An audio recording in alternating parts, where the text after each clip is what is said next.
पहले जब लड़कियों का विवाह होता था तो वो सोचती थी कि हमें सास भगवान की कृपा से अच्छी मिले, लड़ने वाली ना मिले। अब आजकल की दौर में ये जो 2-5 साल 10 साल का समय चल रहा है ना, अब सासू माँ टेंशन में रहती है कि हमें बहुएं अच्छी मिल जाएं, नहीं तो हमारी 10 साल उम्र वैसे ही कम हो जाएगी।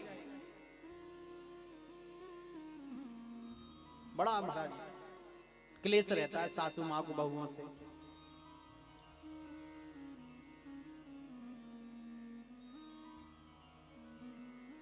ऐसे ही आप लोग ध्यान से सुनना, बड़ी सुंदर कथा है।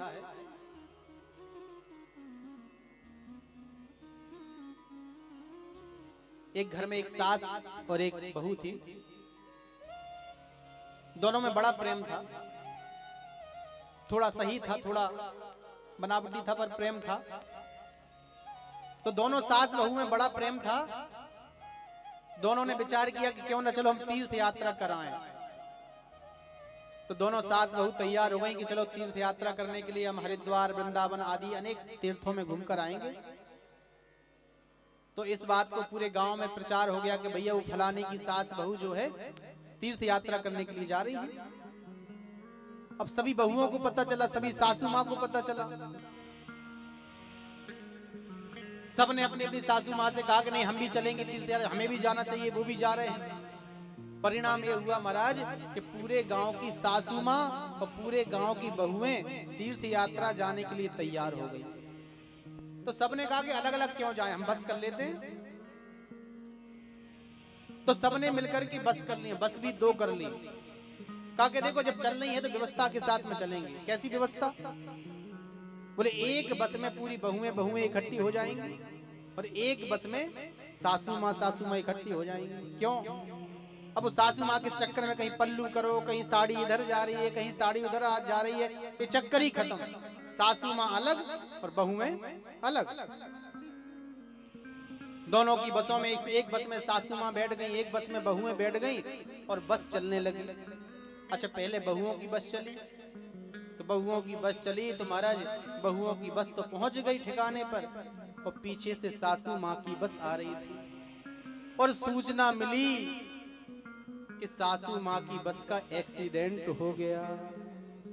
और महाराज जो पता चला कि सासू माँ की बस का एक्सीडेंट हो गया, बहुओं के चेहरे प्रसन्न हो गए, खिलखिलाने लगी, हंसने लगी कि भगवान आपने हमारी पूजा यहीं से स्वीकार कर ली, पूरे तीर्थों का फल हमें यहीं मिल गया। अच्छा देखो सारी बहुएं खिलखिला रही थी, हंस रही थी और एक बहू बहुत रो रही थी और रोवे सो रोवे ही रोवे, चुप भी ना हो गए, बहुत रोए। सब लोग समझाएं कि तू क्यों रो रही है, आंसू पोंछ ले। अब उन बहुओं को लगा कि इसकी सासू माँ इससे बहुत प्रेम करती होगी, इसलिए उनके प्रेम में रो रही है। पूछा कि तू क्यों रो रही है, बता तो सही। तो रोते रोते बोली मैं क्या बताऊं, तुम सबकी सासू माँ तो बस में बैठी थी, मेरी सासू माँ तो घर पर ही रह गई। काश वो भी आ जाती तो थोड़ी शांति हमें मिल जाती। तो भैया जोर से बोलिए राधे राधे राधे राधे। तो ये महाराज सास बहू का चक्कर जो है बड़ा खतरनाक है। और माताएं बुरा नहीं मानना, हमारी सासू माओं की गलती क्या है पता है आपको? आज हम आपको आपकी गलती बताते हैं। संभवतः आप लोगों की बहुएं होंगी। हमारी सासू माँ सबसे बड़ी गलती ये करती हैं, हमारी बहू की बुराई उसके सामने करती हैं और दूसरे की बहू की तारीफ उसके सामने करती हैं। यदि हमारी सासू माँ इसमें सुधार करने के अपनी बहू की तारीफ उसके सामने कर दें तो उस बेचारी को बुरा नहीं लगेगा। अब करती उल्टा है कि हमारी बहू के सामने दूसरों की बहुओं की तारीफ करती है, फलाने की बहू बहुत अच्छी है। अच्छा वो फलाने की बहू भी परेशान है, लेकिन वो ऐसा लगता है ना कहीं दूसरे का सुख बहुत अच्छा है। पर भैया भगवान से प्रेम हो जाना ही जीवन की सार्थकता है।